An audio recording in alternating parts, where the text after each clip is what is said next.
सत्संग जी प्रेम से कहना धन निरंकार जी, कलयुग केवल नाम आधारा। सत्संग जी कलयुग केवल नाम आधारा। सत्संग जी कलयुग केवल नाम आधारा, सुमर सुमर नर उतरी पारा। कलयुग समयुग आन नहीं, जो नर कर विश्वास। अर्थात यदि मनुष्य विश्वास करे तो इस कलयुग के समान दूसरा कोई युग नहीं है, क्योंकि इस युग में केवल निरंकार के गुणों का गान और इनके नाम का सुमरन करने मात्र से ही मनुष्य बिना किसी कठिन परिश्रम के इस संसार रूपी भवसागर से पार उतर जाता है।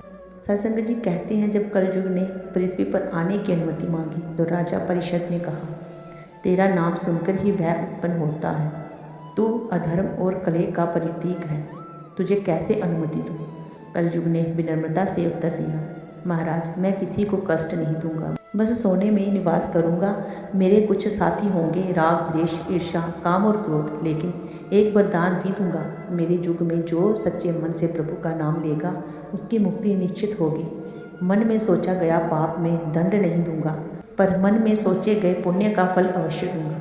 सत्संग जी राजा परिषद ने उसकी बात मान ली, पर कलयुग ने सबसे पहले उनके स्वर्ण मुकुट में निवास कर लिया और वही मुक्त बना उनके अंत का कार्य। सत्संग जी आज हर कोई कहता है कलयुग बड़ा खराब है, सब जगह अधर्म फैल गया है, परंतु तुलसीदास जी ने कहा, कलयुग केवल नाम आधारा, सुमर सुमर नर उतरी पारा।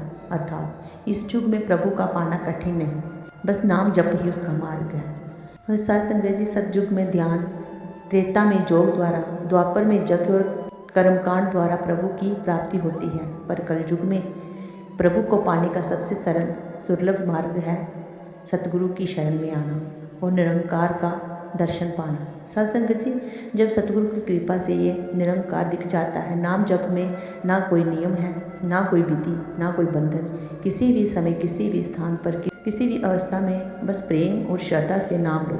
हर युग में इस नाम सिमरन की शक्ति ने चमत्कार किए हैं। सत्संग जी अजामिल ने जीवन भर पाप किए, पर मृत्यु के समय पुत्र को पुकारते हुए नारायण कहा और स्वयं नारायण आ पहुँचे। गज और ग्रह की कथा, जब गज डूब रहा था उसने पुकारा, पूरा राम भी नहीं कह पाया, पर प्रभु ने भाव समझ लिया और उसे बचा लिया।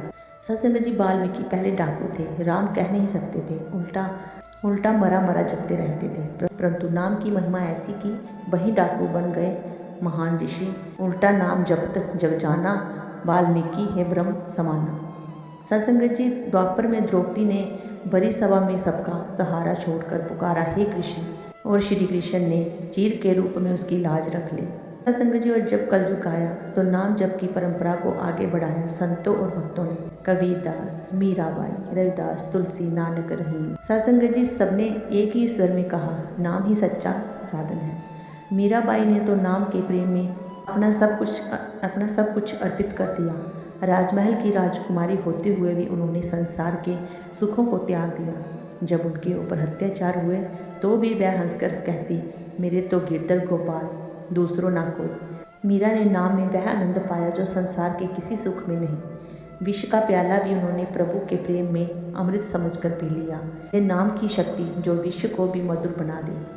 सत्संग जी नाम जब केवल शब्द नहीं, ये तो प्रभु से आत्मा का संवाद है। सत्संग जी महात्मा कहते हैं, राम राम वह औषधि है जो मन तन और आत्मा के सारे रोग को मिटा देती है। पर ध्यान रहे, नाम जब केवल फल देता है जब हमारे भीतर सच्चा भाव हो, नम्रता और सुधार का भाव हो। नाम जपते जपते मन में विकार, क्रोध, लोभ, अहंकार स्वयं दूर हो जाते हैं। सत्संग आदि घड़ी आदि से पुण्याद, तुलसी साथ संगत की कोटि कटे अपराध। सत्संग जी संगत और नाम सुमरन यही दो नावें हैं जो कलयुग में भक्त को पार लगा देती हैं। कलयुग को दोष मत दो, यही वह युग है जिसमें ईश्वर ने सबसे सरल साधन दिया है नाम जप का। बस एक बार सच्चे मन से पुकारें, तू ही निरंकार मैं तेरी शरण हूँ, मैनू बख्श लो। सत्संग जी तू ही निरंकार कहते ही मेरा सहारा ये बन जाता है। और देखो जीवन का अंधकार कैसे मिट जाता है और मन में कैसी शांति उतर जाती है।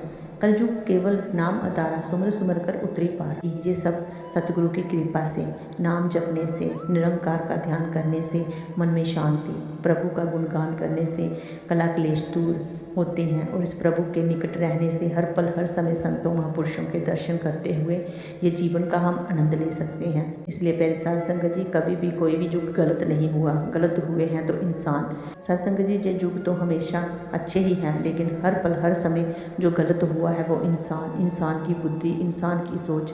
इसलिए प्यारे साध संगत जी, सतगुरु निरंकार से यही अरदास करें कि हमारी बुद्धि, हमारी सोच ऐसी बनाए कि हम तेरे कहे अनुसार चल पाएँ, सतगुरु निरंकार के रास्ते पर चल पाएँ और इस परमपिता परमात्मा का, निरंकार का गुणगान करते हुए, सुमिरन करते हुए जीवन व्यतीत होता जाए। साध संगत जी, प्रेम से कहना, धन निरंकार जी।